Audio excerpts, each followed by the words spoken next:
नमः सिद्धेभ्यः वित्तु सहाबो धम्मो खमादिभावो दस्भिः धम्मो रैणतयं च धम्मो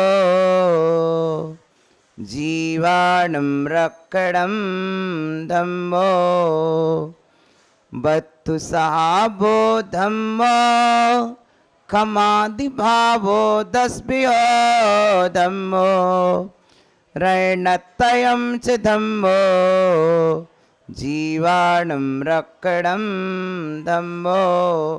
बोलिए अनंतानंत सिद्ध परमेष्टि भगवान के, बोलिए 24 तीर्थंकर भगवान के, बोलिए भगवान महावीर स्वामी के, बोलिए परम पूज्य देवादेव आदिनाथ भगवान के, परम पूज्य 10 लक्षण महापर्व की, उत्तम आर्जव धर्म के, परम पूज्य गुरुवर श्री विराग सागर महाराज के, आचार्य श्री विशुद्ध सागर जी महाराज के,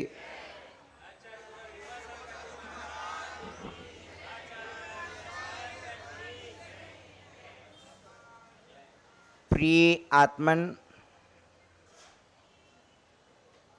साधु वृंदों से शोभायमान चतुर्विद संघ से समृद्ध जिनेन्द्र देव की साक्षी में विद्वत वृंदों की समुपस्थिति में श्रावक समुदाय की आराधना प्रार्थनाओं से भरे महोत्सव में पर्वादिराज महापर्व पर्युषण पर्व का तृतीय दिवस, जो आपको 3 लोक के शिखर पर सिद्ध भगवान बना के विराजमान करता है। प्रिय आत्मन, आज का नाम है उत्तम आर्जव धर्म। उत्तम आर्जव धर्म, उत्तम उत्तम उत्तम महानुभावो, उत्तम आर्जव धर्म। उत्तम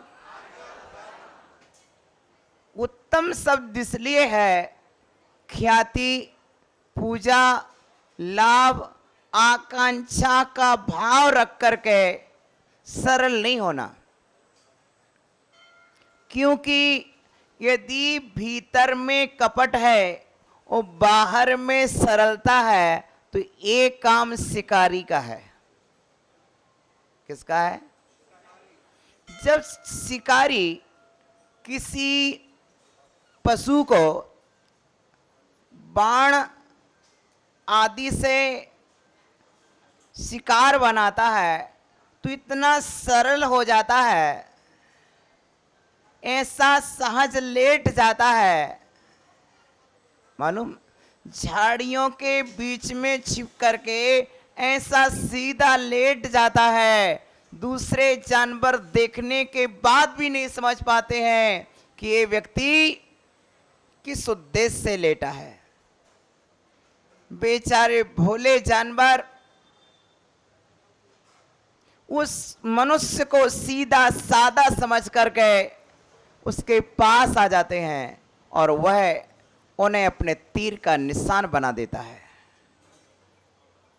उसे लगता है कि मैंने छल कर लिया, कपट करके अपना शिकार बना लिया। प्रिय बंधुओं, कपट न कीजिए कोई चोरन के पुर, सरल स्वभावी होए ताके घर बहू।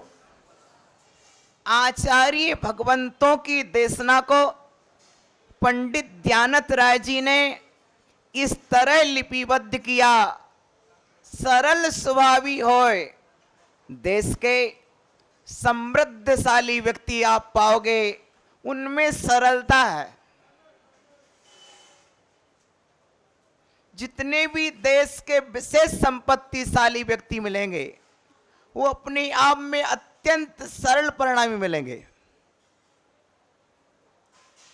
गुरुदेव कहते अधजल गगरी छलकत जाए, भरी गगरिया कुप्पे जाए। मतलब ये है कि जिनके ने कभी संपत्ति देखी नहीं, वो थोड़ी बहुत संपत्ति मिल जाती है तो वे उफनाने लगते हैं। समझ रहे ना? जिस नाले में पानी नहीं आया उसमें थोड़ा सा आ जाए तो बात क्या बनती, समझ गए? बोलो, उफान आता है।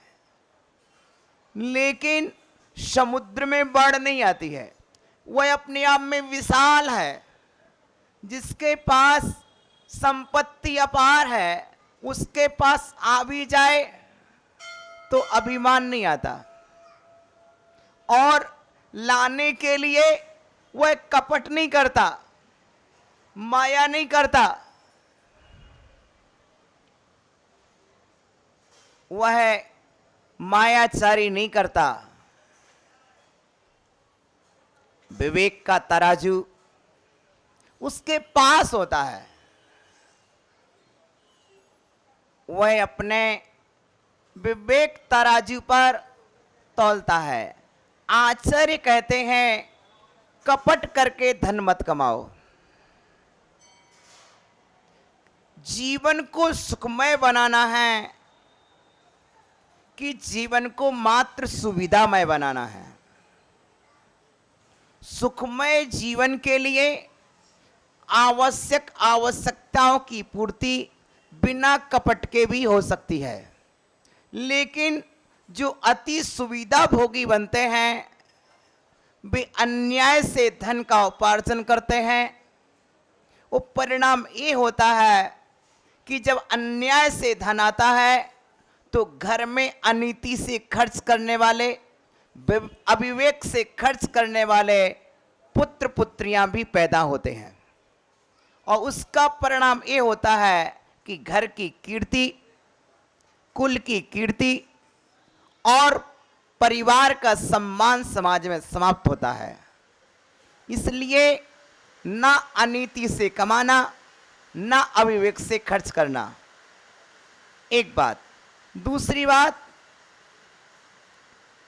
आचार्य कहते हैं ऋजो भावम आर्जवम। जो ऋजुता का भाव है, सरलता का भाव है, वो ऋजुता है। अर्थात यदि हम धागे के दो हिस्से पकड़ लें, अभी आप देखोगे जैसे हमें माला लिए हैं, अब इसके दोनों हिस्सों को ऐसे पकड़ें तो ये सीधी हो जाती है, सरलता आ गई। और यदि हम इसको वक्रता करें तो वह टेढ़ी मेढ़ी हो जाएगी। आचार्य कहते हैं कि धागे के दोनों छोर को खींचा जाए तो सीधा हो जाता है, उसके बीच में कुछ भी छुपा नहीं रह जाता है। गणित भाषा में देखें तो जो सीधी रेखा हम खींचते हैं वो इसके सबसे अधिक अंक मिलते हैं।